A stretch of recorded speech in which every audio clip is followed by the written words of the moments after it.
अस्सलाम वालेकुम नाज़रीन, आया अब्दुल वकार लाखवावी ॾिसी रहिया आहियो भाई साहब पीर जो ॻोठ ख़बरुनि जो सिलसिलो जारी। पीर जे ॻोठ खां पीर जो ॻोठ लॻ मंगन वारी बसां पिस्टल सां फायर करे ख़ुदकशी कंदड़ औरत जे वारसनि तरफ़ां क़त्ल केस दाख़िल। पुलिस कार्रवाईअ में 5 ॼणा गिरफ़्तार। फोटण जे वारसनि तरफ़ां फोटण जे साहेड़ियुनि जे घर मथां हमलो। 5 टा औरतूं ऐं 12 मां तशद फुरलट वारसनि जो एहतजाज। शफ़ाफ़ जांच करे इंक्वायरी ऐं तदारक जो मुतालिबो। ख़बर मूजिब पीर जो ॻोठ लॻ मंगन वारी बसां पीर जो ॻोठ इलाहाबाद पटणी जे रवासी ज़ुल्फ़कार अली जागीरानी जे नौजवान ज़ाल मसमात जमीला जागीरानी घर में पिस्टल जो फायर करे ख़ुदकशी करण वारे मामले में फोटण जे वारसनि तरफ़ां शाह हुसैन थाणे ते फोटण जे मुड़ुस ज़ुल्फ़कार जागीरानी ऐं ॿियनि ख़िलाफ़ मसमात जमीला जागीरानी जे क़त्ल जे इल्ज़ाम हेठि केस दाख़िल करायो वियो आहे। पुलिस केस दाख़िला बाद कार्रवाई कंदे जागीरानी बिरादरी जे ज़ुल्फ़कार एजाज़ शकील मुराद अली एजाज़ ऐं शकील जागीरानी खे खंभे गुम करे छॾियो आहे।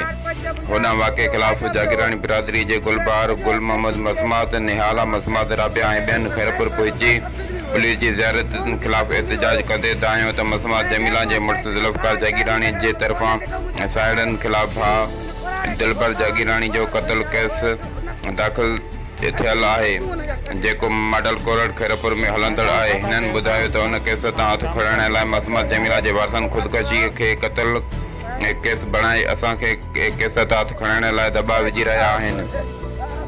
हिननि इल्ज़ाम मोड़ींदे चयो त मुख़ालिफ़नि जागीरानी बिरादरी जे धणी बख्श हाजी रसूल बख्श आबिद तुराब शहज़ादो अयाज़ इम्तियाज़ माशूक नज़ीर राशिद तारक जागीरानी पंहिंजे साथियुनि सां गॾिजी घरनि ते चढ़ाई कंदे औरतूं ऐं ॿारनि खे तशद जो निशानो बणायो। घरनि ते चढ़ाई कंदे औरतुनि ऐं ॿारनि खे तशद जो निशानो बणाइण बैदि घर में रखियल सोना ज़ेवर रोक रक़म ऐं ॿियो सामान फुरे फरार थी विया। हिननि IG police Sindh Karachi DIG police Sukkur SSP Khairpur ऐं ॿियनि वसवारनि खे अपील कंदे चयो त हिकु पुलिस असांजा बेगुनाह मर्द खंभे गुम करे छॾिया आहिनि। ॿिए पासे इजाबदार धुर असांजे